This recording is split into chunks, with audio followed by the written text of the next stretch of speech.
মহাভারতের অন্যতম অঙ্গ হল শ্রীমদ্ভগবদ্ গীতা। কুরুক্ষেত্রের যুদ্ধ শুরু হওয়ার ঠিক আগে অর্জুন নিজের আপনজনদের বিরুদ্ধে যুদ্ধ করবেন না বলে ঠিক করে অস্ত্র নামিয়ে রাখেন। তখন শ্রীকৃষ্ণ তাকে জীবনের সঠিক দিশা দেখান, কর্তব্যের আসল অর্থ বোঝান।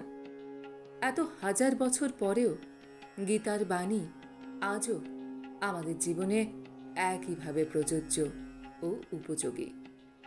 শ্রীমদ্ ভগবদ্ গীতায় জীবনের আসল অর্থ ব্যাখ্যা করেছেন শ্রীকৃষ্ণ। গীতার বাণী সঠিকভাবে অনুসরণ করতে পারলে সাফল্যের পথের সন্ধান পাওয়া যায়। সেই কারণে আমাদের প্রত্যেকেরই গীতা পাঠ করা জরুরি, কারণ গীতার বাণী জীবনে সাফল্যের মূল ভিত্তি। আজ আমরা সেখান থেকে গীতার মূল 5টি বাণী সম্পর্কে আলোচনা করব। শ্রীকৃষ্ণের এই 5 বাণী জীবনে সাফল্যের সন্ধান দেয়। যখনই আপনি জীবনের সংকট বা সংশয়ের মুখে পড়বেন, তখনই গীতার বাণী আপনাকে আশ্রয় দিতে পারে। গীতার বাণী অবশ্যই আপনাকে জীবনে কঠিন সময় থেকে বেরিয়ে আসতে সঠিক পথের সন্ধান দেবে। গীতার বাণী আপনার জীবনের সব সমস্যা দূর করে সুখী ও সাফল্যের দিকে নিয়ে যাবে। চলুন আজকে জেনে নিই গীতার সেই 5টি বাণী সম্পর্কে। 1. জীবনে জন্মের মতো মৃত্যুও অবধারিত। গীতায় কৃষ্ণ বলেছেন, যার জন্ম হয়েছে তার মৃত্যু হবেই। তাই মৃত্যুর কথা ভেবে আতঙ্কিত হওয়ার কিছু নেই, বা প্রিয়জনের মৃত্যুতে ভেঙে পড়াও ঠিক নয়। 2. কোনো কোনো মানুষের সবাইকে সন্দেহের চোখে দেখার একটা প্রবণতা থাকে।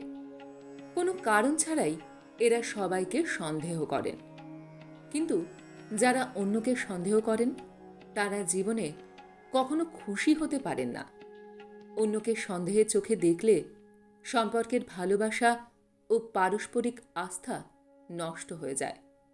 তাই গীতায় শ্রীকৃষ্ণ অকারণ সন্দেহ ত্যাগ করার পরামর্শ দিয়েছেন। 3. ঈশ্বর আপনাকে সব সমস্যা থেকে মুক্ত করতে পারেন। সেই কারণে সবসময় নিজের সব কাজে ঈশ্বরকে স্মরণ করুন। গীতায় শ্রীকৃষ্ণ বলেছেন, যে ব্যক্তি ঈশ্বর চিন্তা করে জীবন কাটান তিনি মৃত্যুর পর সরাসরি ঈশ্বরের কাছে পৌঁছে যান। 3. আপনি যদি বুদ্ধিমান হন তাহলে নিজের বুদ্ধি কোনো ভালো কাজে ব্যয় করুন। নিজের বুদ্ধি কখনো কোনো খারাপ কাজে ব্যবহার করবেন না। কোনো ষড়যন্ত্রে কখনো নিজেকে লিপ্ত করবেন না। স্বার্থহীনভাবে সমাজের ভালোর জন্য কিছু করুন। এর ফলে আপনি সমাজে যেমন মান সম্মান পাবেন, তেমনি নিজের মনে প্রসন্নতা অনুভব করবেন। 4. গীতায় শ্রীকৃষ্ণ অর্জুনকে সব রকম আসক্তি থেকে মুক্ত হওয়ার পরামর্শ দেন। কারোর প্রতি অকারণ মুগ্ধতা কখনোই কাজের কথা নয়। বিশেষ করে নিজের শরীরের প্রতি কোনো রকম টান থাকা ঠিক নয়। এই নশ্বর দেহ একদিন পঞ্চভূতে বিলীন হয়ে যাবে। তাই শরীরের প্রতি কোনো রকম মোহ মায়া রাখবেন না। সব আসক্তি ত্যাগ করে সত্যের পথে এগিয়ে চলুন। 5. লোভ, রাগ ও ঈর্ষা হল আমাদের সবচেয়ে বড় 3 শত্রু। এই 3 শত্রু আমাদের নরকের পথে নিয়ে যায়। সেই কারণে লোভ, রাগ ও ঈর্ষা সম্পূর্ণভাবে ত্যাগ করুন। এই সব শত্রু নিজের জীবন থেকে দূরে রাখলে আপনি সফল ও সুখী জীবন যাপন করতে পারবেন।